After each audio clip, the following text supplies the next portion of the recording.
morning to our professor, Dr. Edward Moses, ladies and gentlemen of PA 304. This is Resi Joy Alcantara reporting to you straight from home.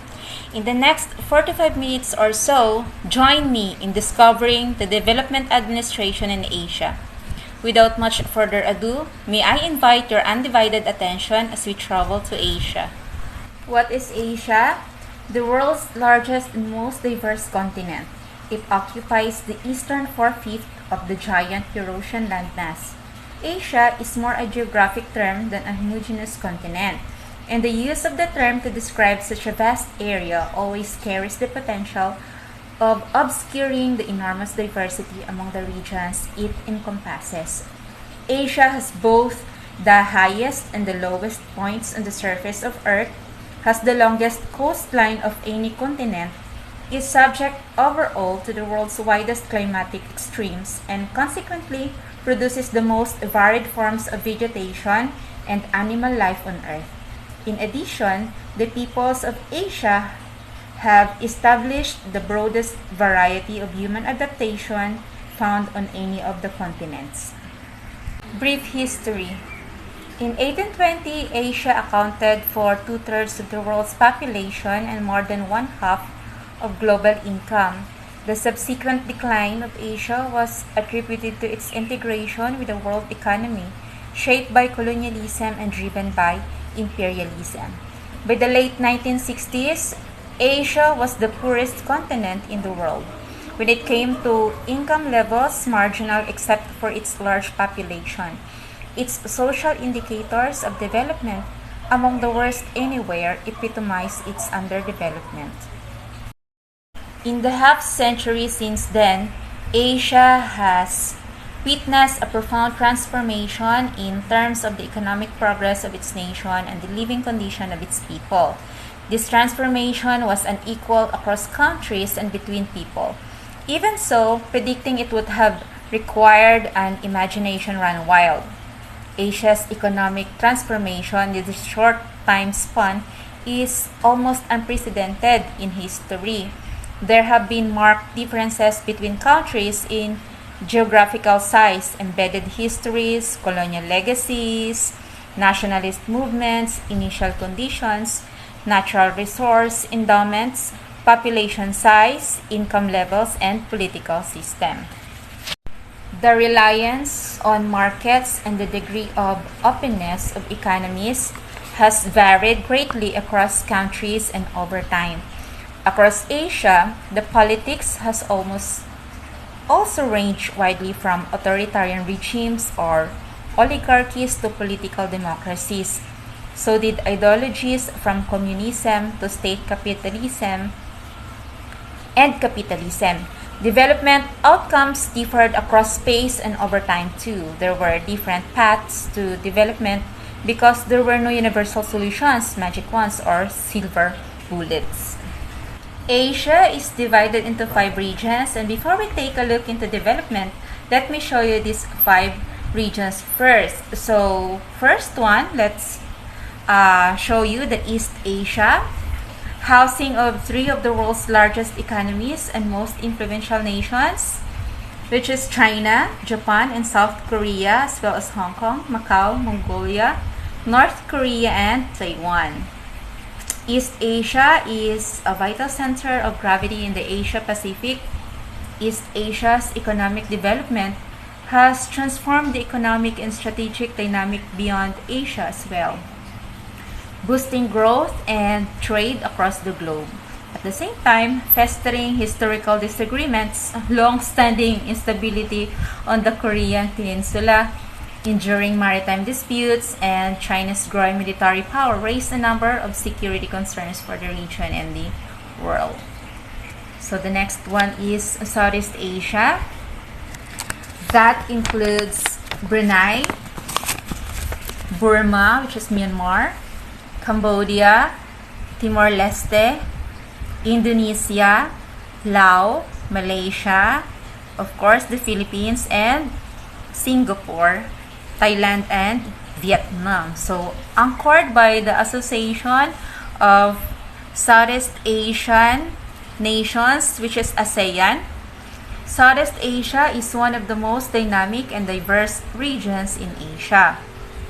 So over the past 50 years, Southeast Asian nations have managed to overcome instability and conflict to build a successful multilateral forum that promotes regional cooperation and consensus building among a highly distinct and internal diverse group of countries. So this group of economies is of interest for a number of reasons. First, they feature great diversity, which is Singapore has one of the highest per capita incomes in the world, while several of the mainland Southeast Asian states are among the poorest. Brunei is a tiny oil sultanate, while Indonesia is the world's fourth largest nation. In addition, several of these economies have been consistently among the world's most open, while others are emerging from a long period of international commercial isolation. Thirdly, the group includes one sizable country, which is the Philippines, our country, which for reasons still only poorly understood, has consistently underperformed compared to its potential.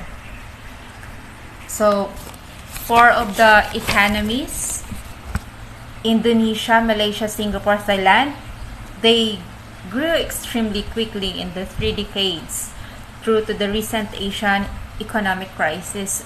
So lastly, the ASEAN economic crisis of 1997 to 1998 particularly affected 3 of the countries, which is Indonesia, Malaysia, and Thailand. The factors explaining this sudden and largely anticipated event is still only poorly understood. So next is South Asia, which is Bangladesh, Bhutan, India, Pakistan, Nepal, and Sri Lanka. So Afghanistan and the Maldives. Despite regional rivalries and political instability, South Asia has considerable momentum and great promise for becoming a hub of growth and prosperity. Indeed, a prosperous and secure South Asia is vital to the future of Asia as a whole.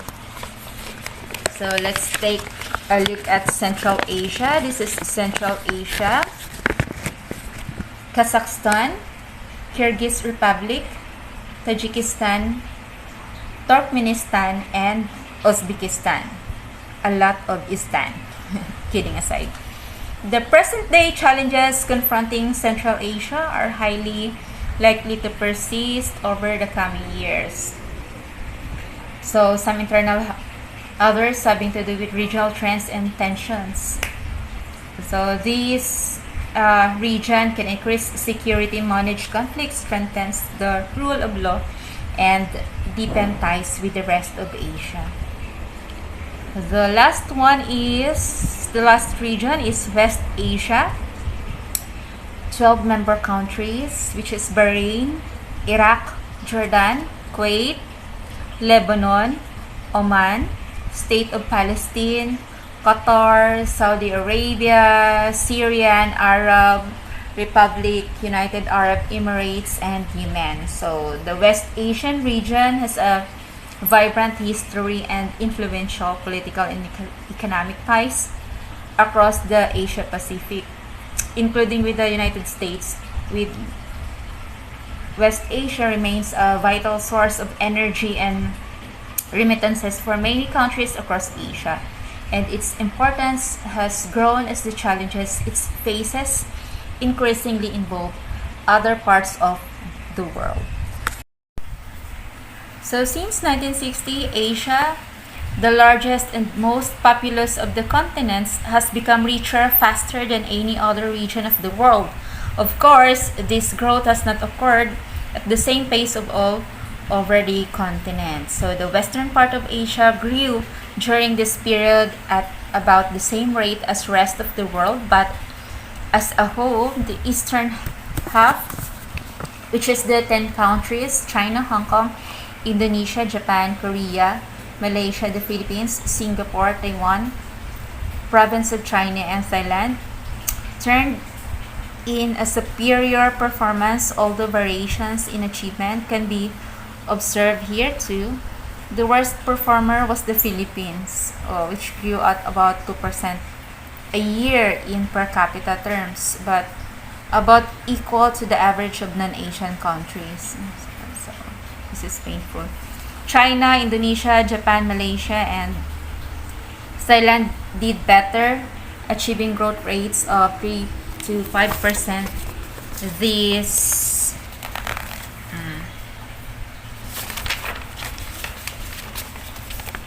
impressive achievement is, however, still modest compared with the phenomenal growth of Hong Kong, Korea, Singapore, and Taiwan province of China known as the Four Tigers.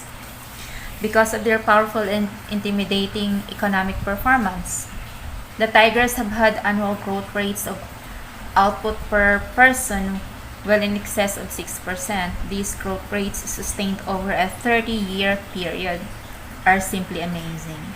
While the average resident of a non-Asian country in 1990 was 72% richer than his parents were in 1960. The corresponding figure for the average Korean is no less than 638%. So absolute poverty persists.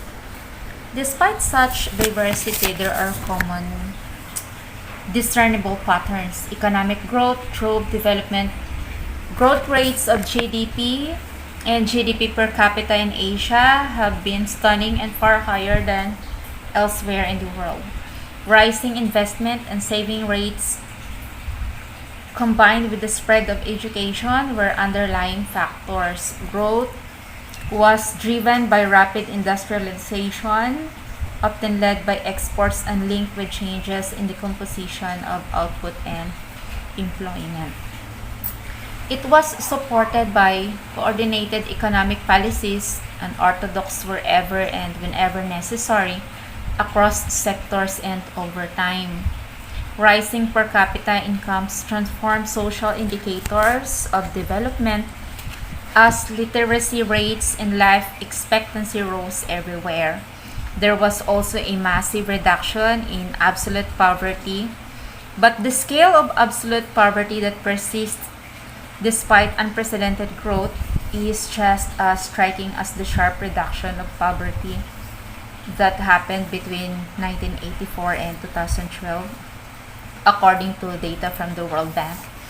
The poverty reduction could have been much greater for the rising inequality. Inequality between people without countries rose also almost everywhere except South Korea and Taiwan. Yet the gap between the richest and the poorest countries in Asia remains awesome, and the ratio of GDP per capita in the richest and poorest country in Asia was more than 100, ratio of 100 to 1 in both 1970 and 2016. So what's the role of government? Economic openness has performed a critical supportive role in Asia development.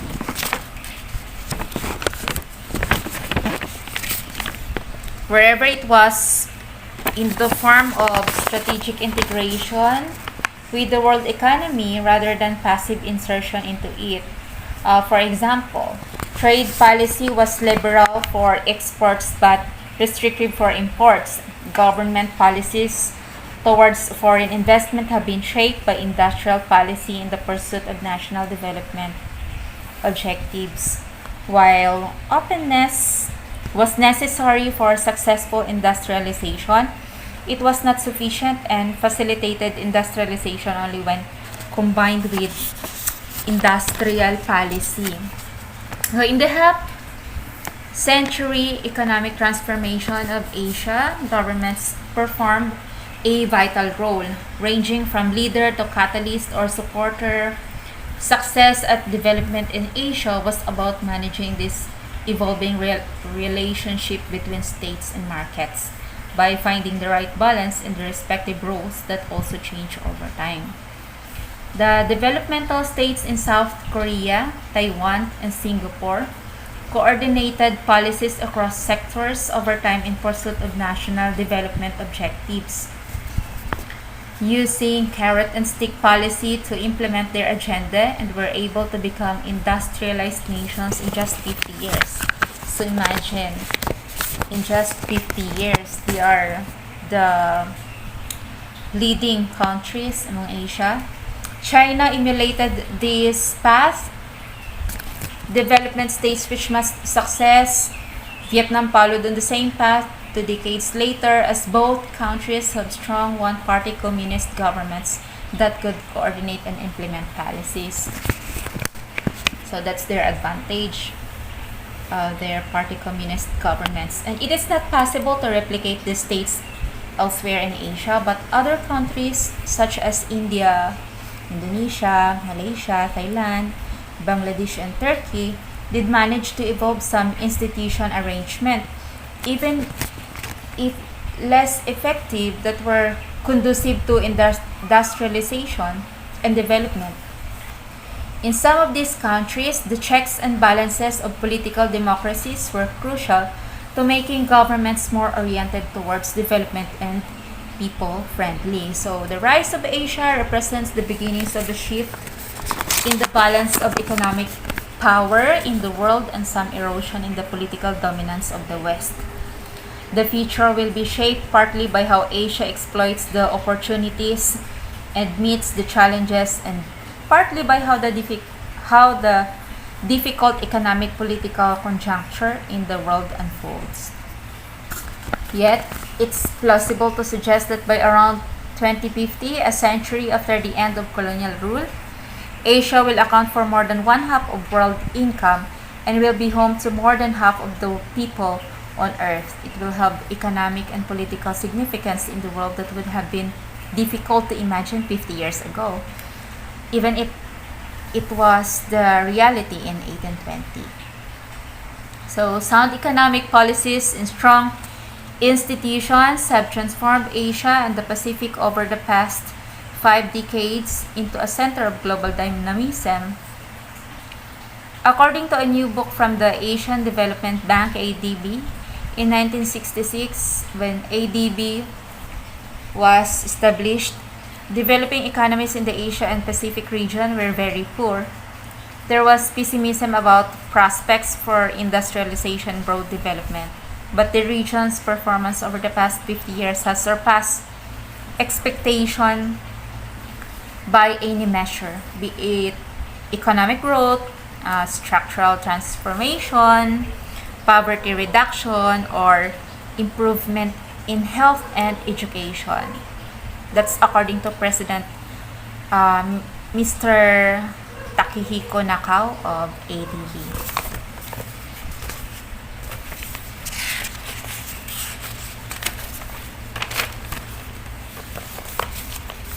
In the past half century, many Asian countries enjoyed a demographic dividend and benefited from rapid technological progress, globalization, and generally open trade and investment regimes of developed countries. However, even with favorable demographic and external conditions, the process of economic growth is not automatic. Asia's post-war economic success owed much to creating effective policies and strong institutions. It was supported by governments' pragmatism in making policy choices, decisiveness in introducing reforms, and an ability to learn from their own and others' achievement and mistakes. In many countries, a clear vision for the future, which is often championed by forward-looking leaders and shared across a wide spectrum of social groups, contributed to base growth and made difference, especially when backed by a competent bureaucracy. And so, over time, Asian economies adopted open trade and investment policies, facilitated agricultural modernization and industrial transformation, supported technological progress, invested in education and health, mobilized the high level of domestic savings for productive investment promoted, infrastructure development, pursued sound macroeconomic policies, and implemented policies for poverty reduction and inclusiveness. Developing Asia still faces pockets of persistent poverty, increasing income, inequality, large gender gaps, environmental degradation, and climate change. So millions still lack adequate access to health, education, electricity, and safe drinking water, according to Mr. Nakao. Also pointed out that it will take more time for Asia to become an influential as the West has been over the last 5 centuries. Asia must continue to make efforts to strengthen its institutions, contribute to the development of science and technology, assume more responsibilities in tackling global issues, and articulate its own ideas. So, drivers of success.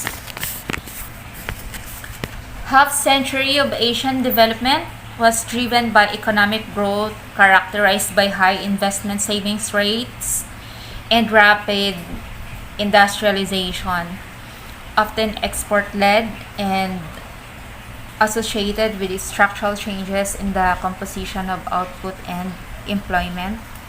Over the period 1970 to 2016, the GDP growth rate in Asia was more than double than that in industrialized countries. So importantly, unlike Latin America and Africa, structural change drove economic growth. This rapid growth, which gathered momentum around 1990, led to a sharp reduction in absolute poverty in Asia.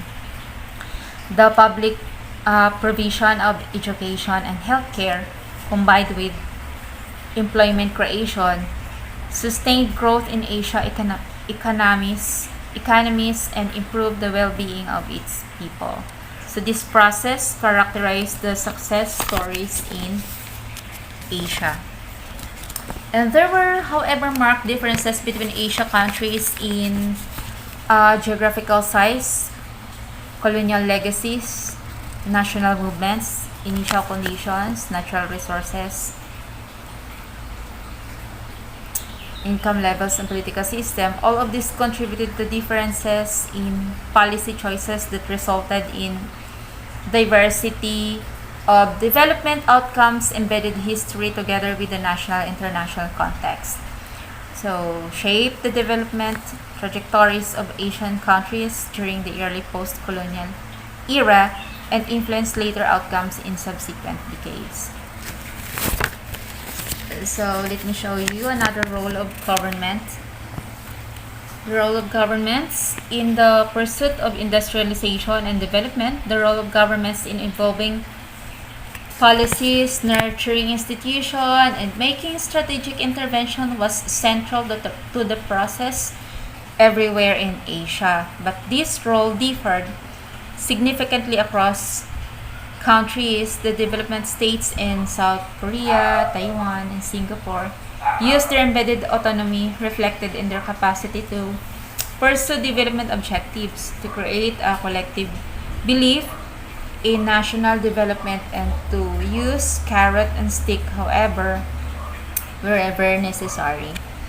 So in the erstwhile centrally planned economies, China and Vietnam, the horde state evolved into a similar developmental state during their transition to market economies. At the same time, even the soft states in Southeast Asia and South Asia reached some understanding with business elites on the pursuit of national development objectives. So economic openness also played an important role in Asia's development. Given their colonial legacy of underdevelopment, most Asian countries were restrictive in terms of openness until around 1970. This changed rapidly thereafter. In Asia, openness did not mean a passive insertion into the world economy. Instead, it was often strategic and selective. Success at industrialization was based on such strategic and selective integration in the global economy, combined with the use of industrial policy. The countries in Asia that modified, adapted, and contextualized the reform agenda while calibrating the sequence of and the speed at which economic reforms were introduced did well. They did not hesitate to use the heterodox or unorthodox policies for orthodox economic objectives, or orthodox policies for heterodox or unorthodox economic objectives. Learning and unlearning were part of process in which economic policies were a means to the end of development. These factors characterize the success of Asian transformation and the pace of development there. So my references from Edward Elgar Publishing, Gunmar Smeardal's Asian Drama Series World Bank publication, the East Asian Miracle ADB publication. So that's all for today. Thank you for your time. God bless.